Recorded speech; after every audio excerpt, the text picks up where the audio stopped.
तो वृषभ राशि वालों, वृषभ लगन वालों, सैटर्न आपके लिए सबसे ऑस्पिशियस प्लैनेट है। आपके 9th हाउस को रूल करते हैं, आपके 10th हाउस को रूल करते हैं, इसलिए सैटर्न को आपके लिए योग कारक कहा जाता है। सैटर्न आपके कैरियर, आपकी आइडेंटिटी, आपकी ईगो, आपका समाज में ओहदा, ये सब कुछ तय करता है। आपको कितना लाइफ में मिलना है, कितना आप ऊपर जाएंगे, कैसे लोग आपको जानेंगे पहचानेंगे, ये सब सैटर्न ही कंट्रोल करता है। सैटर्न सेम टाइम आपके फादर के साथ रिलेशनशिप, आपके गवर्नमेंट के साथ जो लेन देन होते हैं, जो प्रॉफिट्स होते हैं, और वर्क स्पेस में जो सीनियर्स के साथ जो बॉन्डिंग होती है, वो भी सैटर्न ही कंट्रोल करता है। तो क्लियरली सैटर्न आपके लिए काफी इंपॉर्टेंट प्लैनेट है। और सैटर्न पिछले साल आपके 11वें घर में आ गए थे।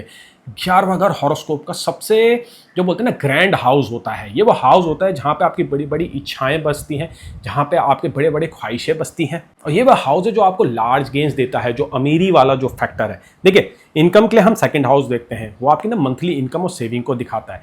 11वें घर से आपकी अमीरी देखी जाती है, आपकी वेल्थ देखी जाती है, आपका एक्सपेंशन देखा जाता है। सैटर्न ने पिछले साल वहां पे एंट्री करी है। सैटर्न वहां से आपके लगन को देख रहे हैं, 5वें घर को देख रहे हैं और 8वें घर को देख रहे हैं। ये सारे ही हाउस ना काफी इंपॉर्टेंट होते हैं। खासकर लगन के ऊपर सैटर्न का एस्पेक्ट वो क्लियरली दिखा रहा है कि सैटर्न 11वें घर के योग कारक के जो रिजल्ट्स हैं आपको देने के लिए बाध्य है। जी हाँ, 11वें घर के सैटर्न की एकमात्र ऐसी पोजीशन होती है जहां पे सैटर्न बाध्य हो जाते हैं अच्छे रिजल्ट देने के लिए। फिर आपके केस में तो सैटर्न का नेचर ही पॉजिटिव है, सैटर्न योग कारक है आपके लिए। And I am very sure कि पिछले कुछ समय में आपको अच्छे रिजल्ट्स तो देखिए मिले होंगे, कुछ पॉजिटिव चेंजेस तो आपने एक्सपीरियंस करे होंगे। इवन दो आपकी महादशा, आपकी अंतरदशा के ऊपर भी बहुत कुछ मैटर करेगा, बट अधिकांश वृषभ राशि के जातक, वृषभ लगन के जातकों ने पॉजिटिव रिजल्ट एक्सपीरियंस करे हैं सैटर्न के। और देखिए, वो रेट्रोगेशन पीरियड ही होता है, वो वक्री पीरियड ही होता है जिसमें सैटर्न वो प्रोसेस क्रिएट करता है प्रॉफिट्स के, पॉजिटिव बदलाव के, एक्सपेंशन के और गेन्स के। तो तैयार हो जाइए, एक और रेट्रोगेशन आप लोगों के लिए शुरू होने जा रहा है। एक नई प्रोसेस क्रिएट होने वाली है, नए लोगों से आप मिलने वाले हैं, नए आइडियाज से आप कनेक्ट होने वाले हैं, कुछ बदलाव अपने ऊपर भी इस बार आप करने जा रहे हैं। अब देखिए, सबसे पहले क्या होगा, वर्क स्पेस में आपका जो स्टेटस है ना वो ऊपर उठेगा, आपकी काबिलियत को आप पहचाना जाएगा। आपने पास्ट में जो मेहनत करी थी ना, उसका भी रिजल्ट आपको रेट्रोगेशन में मिलेगा। इवन तो रेट्रोगेशन में भी आप कुछ नई मेहनत करने वाले हैं, कुछ नए जो है बीज डालने वाले हैं जो आगे जाके आपको सफलता दिलाएंगे। लेकिन पास्ट में भी आपने जो मेहनत करी थी, जो एफर्ट्स डाले थे, उनका रिजल्ट भी आपको रेट्रोगेशन में मिलने जा रहा है। और आपके लिए तो देखिए, वैसे भी ग्रहों की जो संरचना है ना वो काफी बेहतरीन चल रही है। जुपिटर एक्सॉल्टेड है 3rd हाउस ऑफ करेज में, और राहु 10th हाउस में ट्रांजिट कर रहे हैं।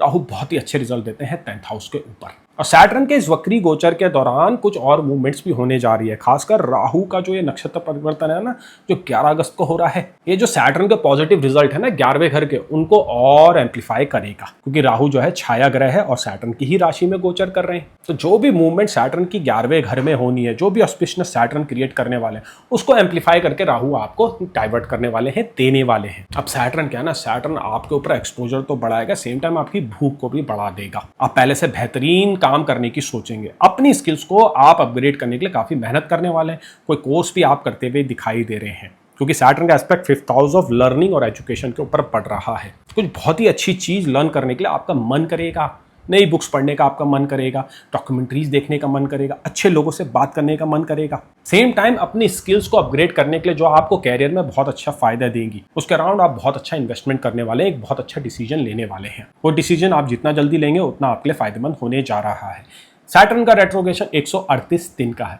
काफी लंबी ड्यूरेशन होती है ये। इस बीच गुरु भी जो है ट्रांजिट करके कुछ समय के लिए आपके 4th हाउस के ऊपर आ जाएंगे, जहां से वो 10th हाउस ऑफ कैरियर को देखेंगे। तो कुछ बड़ी मूवमेंट आपके कैरियर में होते हुए दिखाई दे रही है, इंपॉर्टेंट मूवमेंट्स होने जा रही है, और सैटर्न उसका आधार रखेंगे। सैटर्न वो एंकर है जो 11वें घर से आपकी लाइफ को बहुत अच्छा जो है ना होल्ड करके रखे हुए हैं। सैटर्न का एस्पेक्ट 1st हाउस में पड़ रहा है, तो आपके अंदर वो सीरियसनेस आई है, आपने चीजों की वैल्यू भी समझी है, आपने समझा है कि जो अब तक आपको मिला है उसको मुझे कैसे बचाना है, कैसे प्रोटेक्ट करना है, और उसको कैसे मल्टीप्लाई और एक्सपेंड भी करना है।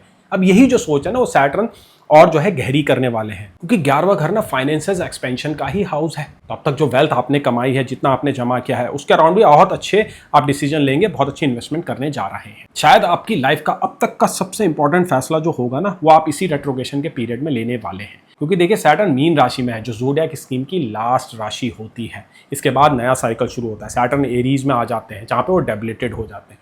तो आपके लिए तो 12th हाउस में डेबिलेटेड होंगे, तो सैटर्न आपको उसके लिए भी रेडी कर रहे हैं, क्योंकि 12th हाउस का डेबिलेटेड सैटर्न थोड़ा डिफिकल्ट होता है, जिसके बारे में हम बाद में बात करेंगे जब सैटर्न का जो है डेविलेशन होगा आपके 12वें घर में। लेकिन यहाँ पे ये बात आपको समझनी जरूरी होगी कि अभी जो आप एक्शन लेंगे वो फ्यूचर से भी कनेक्ट होंगे, तो कॉन्शियसली भी आपको खुद को रेडी करने की जरूरत है, वो लर्निंग लाने की जरूरत है जो आपको आगे जाके फायदा देगी। लेकिन अभी ज्यादा भी लोड मत लीजिएगा, अभी टाइम को जरा एंजॉय कीजिएगा। जो प्रॉस्पेरिटी सैटर्न आपके लिए लेके आने वाले उसको जरा एंजॉय कीजिएगा, मल्टीप्लाई चीजों को करने की सोचिएगा, अपनी वेल्थ को बढ़ाने के बारे में सोचिएगा। ये उस प्रकार का समय है, सैटर्न बहुत अच्छा आपको हेल्प करने वाला है। रेट्रोगेशन ही वो टाइम है जिसमें आपको प्लानिंग्स करनी होती है। तो रेट्रोगेशन की जो पॉइंट ऑफ एंट्री है उसमें आप जितना पॉजिटिव होंगे, जितने आपके प्लान्स बेटर होंगे, उतने अच्छे आपको आउटकम मिलेंगे। ऑफकोर्स बीच में कंडक्ट भी वैसा होना चाहिए, हार्ड वर्क तो आपको देना ही होगा, एफर्ट भी आपको देने होंगे, डोनेशंस आपको करने होंगे, रेमेडीज भी आपको करनी होगी, ताकि ये रेट्रोगेशन ज्यादा से ज्यादा आपको रिजल्ट डिजर्व करे जब वो आपका दिसंबर में मार्गी होंगे, यानी कि डायरेक्ट होंगे। और सैटर्न इस बार डायरेक्ट होंगे 11 दिसंबर को। तो जुलाई से लेकर दिसंबर की जर्नी आप लोगों के लिए बड़ी ही इंटरेस्टिंग होने जा रही है। नए नए लोगों से मुलाकात होगी, नए नए आपके रिलेशनशिप बनेंगे, नए नए अनुभव होंगे, कुछ ऐसी घटनाएं घटेंगी जिससे माइंड का बहुत ही अच्छा एक्सपेंशन होगा। आप ही की राशि है, आप ही का वो लगन है जहां पे सैटर्न रेट्रोगेशन बेस्ट रिजल्ट्स देने वाला है। बाकी सभी राशियों और सभी लगनों को कहीं ना कहीं पे स्ट्रगल देखिए फेस करना है सैटर्न के इस रेट्रोगेशन में, और आपके लिए once in a lifetime opportunity है। तो इस वीडियो के माध्यम से इन बातों को समझिएगा और जो सुझाव मैं यहाँ पे दे रहा हूं उनको अमल भी कीजिएगा। आपको पर्सनलाइज हॉरोस्कोप प्रेडिक्शंस चाहिए तो आप मुझसे कांटेक्ट कर सकते हैं, क्योंकि कई चीजें आपकी महादशा और अंतरदशा के ऊपर भी डिपेंड करेगी। फाइनल जो आउटकम आएगा वो आपके हॉरोस्कोप में कहाँ पे क्या प्लैनेट बैठा है, 11वें घर में कौन से प्लैनेट बैठे हैं या एस्पेक्ट कर रहे हैं, उसके ऊपर भी डिपेंड करेगा। अब बात करते हैं हम आपके बिजनेस वेंचर्स की, क्योंकि देखिए सैटर्न जब 11वें घर में आया ना तो अधिकांश लोगों को वो बिजनेस वाला ना माइंडसेट दे देता है, वो बिजनेस स्टार्ट करने का ना एक इच्छा क्रिएट कर देता है। तो अगर आप बिजनेस स्टार्ट करना चाहते हैं तो यही वो समय है। सैटर्न जैसे ही रेट्रोगेट होते हैं आप उस प्रोसेस में लग जाइए। अगस्त का महीना आएगा, सितंबर आएगा, अक्टूबर आएगा, नवंबर आएगा, आपको दिखेगा कि प्रोग्रेस हो रही है, आप चीज़ों को समझ पा रहे हैं, टीम अपनी एक यूनाइट कर पा रहे हैं, कहाँ पे कितना बजट डालना है, कैसे इन्वेस्टमेंट करनी है, उसको भी आप धीरे धीरे समझना शुरू कर देंगे। बस अभी आपको शुरुआत करनी है। और जिन लोगों का ऑलरेडी बिजनेस है, आप देखिएगा लाइफ की सबसे बेस्ट डील आपको इसी पीरियड में मिलेगी। सैटर्न का वक्री गोचर 11वें घर में आपके पास बहुत अच्छा कॉन्टैक्ट लेके आएगा, बहुत अच्छी इन्वेस्टमेंट लेके आएगा, बहुत अच्छी डील लेके आएगा। अगेन महादशा अंतरदशा मैटर करेगी, यहाँ पे क्वांटम डिपेंड करेगा। क्वांटम सबके सेम नहीं होने वाला है, कुछ लोगों को बहुत अच्छी डील मिलने वाली है, कुछ लोगों को मेडिकॉर डील मिलने वाली है। डिपेंड करता है कि आपका हॉरोस्कोप का वेल्थ पोटेंशियल कैसा है। लेकिन बिजनेस के अराउंड ये ट्रांजिट बड़ा ही शानदार होने जा रहा है। अब हम बात करते हैं आपके रिलेशनशिप के ऊपर। 11वां घर क्या होता है ना, हमारे सोशल जो हमारी ऑब्लिगेशंस होती है, जो हमारे दोस्ती यारी होती है, उसको डिनोट करता है। अब देखिए सैटर्न यहाँ से ना आपके लगन को देख रहा है, यानी कि 11th हाउस के रेफरेंस से सैटर्न का जो एस्पेक्ट पड़ रहा है वो फर्स्ट पे पड़ रहा है, यानी आपके ऊपर पड़ रहा है, आपकी सोच समझ के ऊपर पड़ रहा है। तो दुनिया को देखने का नजरिया आपका टोटली इस बार बदलेगा। नए नए कुछ ऐसे एक्सपीरियंसेस होंगे जिससे रिश्ते नातों को समझने की आपकी जो पहले की जो क्षमता थी उसमें बदलाव होगा। पहले से बहुत गहराई से आप चीजों को सोचने वाले हैं, समझने वाले हैं, परखने वाले हैं। कुछ लोगों की लॉयल्टी जरूर आप टेस्ट करेंगे, थोड़ा बिट्रेयल भी आपको फेस करना पड़ सकता है, थोड़े रिजेक्शंस हो सकते हैं, थोड़े डिजेक्शंस हो सकते हैं। लेकिन सैटर्न का ये वक्री गोचर 11वें घर में आपको बहुत अच्छी लर्निंग देने वाला है, लोगों के बारे में, लोगों के व्यवहार के बारे में। सैटर्न आपके 5th हाउस को भी देख रहे हैं। 5th हाउस आपका इमोशंस का होता है, आपके लव अफेयर की जो कहानी होती है वो 5वें घर से ही देखी जाती है।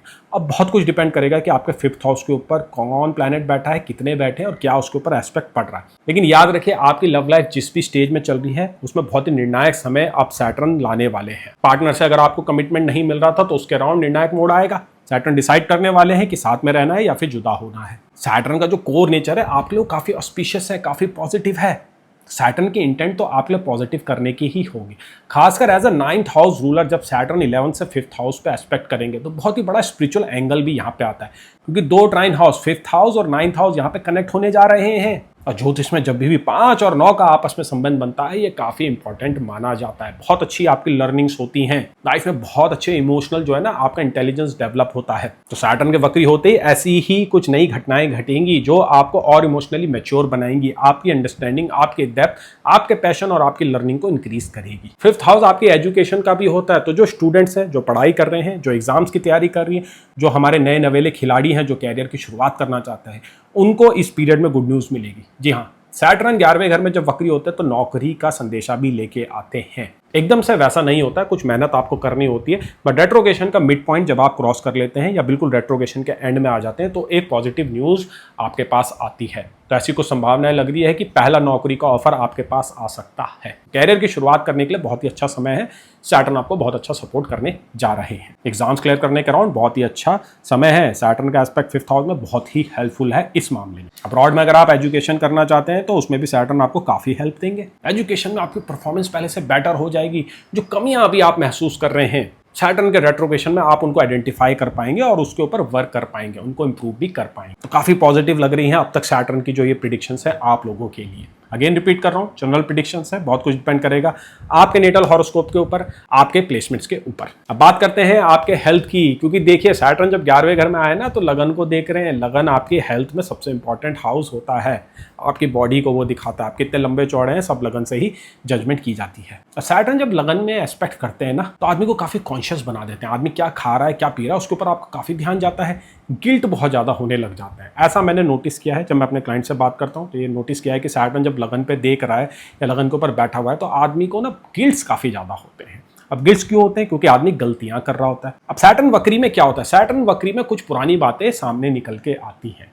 तो ऐसा जरूर होगा कि आपने पास्ट में अपने लाइफस्टाइल में जो चेंजेस किए थे, चाहे वो पॉजिटिव थे या नेगेटिव थे, वो रिजल्ट देंगे। अगर आपने पॉजिटिव चेंज किए थे तो सैटर्न रेट्रोगेशन में उसके पॉजिटिव रिजल्ट्स रिफ्लेक्ट होंगे। अगर आपकी आदतें थोड़ी खराब हो रखी थी तो सैटर्न रेट्रोगेट होते ही आपको उसके नेगेटिव इंप्लीकेशन झेलने होंगे। शरीर का वजन बढ़ सकता है, थोड़ी लथार्जी हो सकती है, लेजीनेस आ सकती है और प्रोक्रेस्टिनेशन करने की आपकी प्रवृत्ति बढ़ सकती है। या सैटर्न का एस्पेक्ट 1st हाउस में 5th हाउस के ऊपर प्रोक्रेस्टिनेशन कराता है। मैं आज एक्सरसाइज शुरू करूंगा, मैं कल से डाइट शुरू करूंगा या शुरू करूंगी, ऐसी प्रवृत्ति आपकी हो जाती है। कल पे काम आप ज़्यादा टालने लग जाते हैं। तो रेट्रोगेशन के दौरान आपको ये सावधानी और ये अवेयरनेस बरतनी होती है। जो भी काम करना है उसको कर दीजिए, शुरू कर दीजिए। रेट्रोगेशन की डिमांड ही यही है। 138 दिन का ये ड्यूरेशन है, प्रोसेस का जो है ड्यूरेशन है। जो भी काम आप शुरू करेंगे आपको बहुत अच्छे रिजल्ट्स मिलेंगे आगे जाके। हेल्थ के अराउंड जो आप कमिटमेंट करेंगे वो आगे जाके आपको रिजल्ट देंगे। सैटर्न जाना जाता है रिवॉर्ड करने के लिए। आप कोई भी काम करते हैं ना सैटर्न उनके रिजल्ट आपको इंस्टेंट देते हैं और वक्री पीरियड में तो और जल्दी देते हैं। वेट लॉस करना चाहते हैं तो बहुत अच्छा समय है। किसी बीमारी से रिकवर करना चाहते हैं तो शुरू हो जाइए, अपनी कोशिशों को शुरू कर दीजिए। सैटर्न आपको बहुत अच्छा सपोर्ट करने वाले हैं, बहुत अच्छे से गाइड करते हुए यहाँ पे दिखाई दे रहे हैं। अब सैटर्न का एक एस्पेक्ट पड़ रहा है आपके 8th हाउस के ऊपर। 8th हाउस ट्रांसफॉर्मेशन का होता है, चेंजेस का होता है। तो फिजिकल जो आप चेंजेस करते हैं, अपना हेयर स्टाइल चेंज करते हैं, अपने बालों को कलर करते हैं, ये कहीं ना कहीं 8th हाउस से ही जुड़ा होता है। सैटर्न जब 8th हाउस में कॉन्स्टेंटली बीम करेंगे रेट्रोगेशन स्टेट में तो इस बार जो चेंजेस होंगे ना वो बड़े लेवल के होंगे और जो है ना दूरगामी लेवल के होंगे। यानी कि जो आप बॉडी में मॉडिफिकेशंस करेंगे, कुछ लोग ऐसे हैं जो टैटू भी बना सकते हैं। जी हाँ, सैटर्न जब 8th हाउस में एस्पेक्ट करता है तो टैटू बनाने के लिए आदमी को इंस्पायर करता है या फिर वो क्रेविंग्स देने लग जाता है। तो कुछ ऐसी चीजें आप करने वाले हैं अपने ऊपर जो परमानेंट नेचर की होगी। सैटर्न यहाँ पे आपके मैनरिज्म को भी चेंज करेंगे, आपकी आदतों को भी बदलेंगे बहुत ही अच्छे के लिए। तो जो भी चेंजेस यहाँ पे आएंगे वो आगे आपको लाइफ में प्रोग्रेस करने में हेल्प करेंगे, चाहे वो रिलेशनशिप का मामला हो, कैरियर का हो या फिर वो फाइनेंसेस का हो। नई लर्निंग सैटर्न लेके आने वाला है। आपको डाउट्स नहीं रखने हैं, बस काम को शुरू कर देना है, लर्निंग्स को शुरू कर देना है, एक्शन ओरिएंटेड बनना है, प्रोक्रेस्टिनेशन बिल्कुल नहीं करना है। इस अवधि के दौरान जो सबसे बड़ा दुश्मन आपका रहेगा वो होगा प्रोक्रेस्टिनेशन। थोड़े बहुत डाउट्स आपके मन में आएंगे और वो सैटर्न का जो है ना प्राकृतिक स्वभाव है। सैटर्न 11वें से लगन को देख रहे हैं, 5वें को देख रहे हैं, तो देखिए प्रोक्रेस्टिनेशन या डाउटफुल नेचर तो आदमी का हो जाता है। मैं काम करूं या ना करूं, इस सोच में आप थोड़ा टाइम तो देखिए वेस्ट करेंगे। इवन तो डिपेंड करेगा आपका मून साइन हॉरोस्कोप में कैसा है, आपका लग्नेश कहाँ पे बैठा हुआ है, उसके ऊपर डिपेंड होगा कि आपकी प्रवृत्ति कोर में कैसी है। अगर आप नेचुरल प्रोक्रेस्टिनेटर है तो इस पीरियड में आपकी प्रोक्रेस्टिनेशन देखिए जरूरत से ज्यादा हो जाएगी, जिस वजह से आप कुछ मौके छोड़ सकते हैं। और यहाँ पे अवेयरनेस बहुत काम करती है। जितना ज़्यादा आप अवेयरनेस होंगे, जितना ज़्यादा आप खुद के नेचर को समझेंगे, उतना ज़्यादा आप लाइफ में आगे जाएंगे, गलतियां करने से बचेंगे, टाइम वेस्ट करने से बचेंगे। अब रेमेडीज़ में क्या करना है, इवन दो देखिए रेमेडीज़ डिपेंड करती है आपके खुद के हॉरोस्कोप के ऊपर, कहाँ पे क्या प्लैनेट बैठा है, कौन सी महादशा कौन सी अंतरदशा चल रही है, उसके ऊपर सारी चीज़ें जो है डिसाइड करी जाती है। फिर भी अगर हम जनरल रेमेडीज़ की बात करें यहाँ पे तो देखिए थोड़ी नज़र हमें गुरु के ऊपर भी डालनी होगी, जो अभी तो तीसरे हाउस में एक्सॉल्टेड है, और राहु के ऊपर जो नक्षत्र बदलने जा रहे हैं। क्योंकि हमारी लाइफ में जो इवेंट होता है ना, जो फाइनल आउटकम आता है, वो इन मेजर प्लैनेट्स की जो है ना जोड़ घटाव के बाद ही आता है। दशा महादशा से भी जो है आपस में रिलेट करते हैं। तो जनरल रेमेडीज़ के अराउंड मैं बताऊंगा कि माँ दुर्गा की जरूर पूजा कीजिएगा। अभी के टाइम पे आप राहु पे फोकस कीजिए। राहु को अपीस करने के लिए आपको दुर्गा जी की पूजा करना बहुत जरूरी है। राहु ही वो प्लैनेट है 10th हाउस में जो बड़ा मौका जब आएगा ना, उसको भुनाने में आपको वो चपलता देगा, वो डिप्लोमेसी देगा, वो गो गेटर वाला एटीट्यूड देगा। सैटर्न तो देखिए अपॉर्चुनिटी क्रिएट करने वाले हैं, लेकिन जरूरी नहीं है कि हर कोई उसको टोटली जो है यूटिलाइज कर पाए। राहु वो प्लैनेट है, राहु वो डिप्लोमेसी देता है। आज के समय में राहु से बड़ी इंपॉर्टेंस किसी प्लैनेट की नहीं है। 10th हाउस में राहु बस कुछ ही समय के लिए आपके लिए रहने वाला है, तो पूरा आपको उसको यूटिलाइज करना है। तो राहु के ऊपर रेमेडीज का राउंड फोकस कीजिएगा। आपके कोई भी क्वेश्चन है, कोई भी सवाल है या आपके कोई भी डाउट्स है, नीचे कमेंट सेक्शन में आप उन्हें लिख सकते हैं। कंसल्टेशन चाहिए तो आप मुझसे संपर्क कर सकते हैं। क्लासेस भी चाहिए तो आप मुझसे संपर्क कर सकते हैं। लाइव क्लासेस अभी चल रही है, बहुत जल्दी रिकॉर्डेड क्लासेस भी लॉन्च की जाएगी। प्री बुकिंग के लिए आप संपर्क कर सकते हैं। मैं आशा करता हूं कि सैटर्न का वक्री गोचर आपको बहुत अच्छे रिजल्ट दे। सैटर्न का जो ये नेचर है, आपके लिए योग कारक जो नेचर है, वो उभर के सामने आए। आपके ऊपर टोटली 11वें घर की एनर्जी आपके लगन में ट्रांसफर हो, आपके 5वें हाउस में ट्रांसफर, प्रॉस्पेरिटी आए। 5th हाउस चिल्ड्रन का होता है, आपके चिल्ड्रन भी बहुत अच्छा करें इस पीरियड के दौरान। तो ऐसी मैं आशा करता हूँ आप लोगों के लिए। तो चलिए आगे बढ़ते हैं, जानते हैं अगली राशि का हाल, जो कि है मिथुन राशि।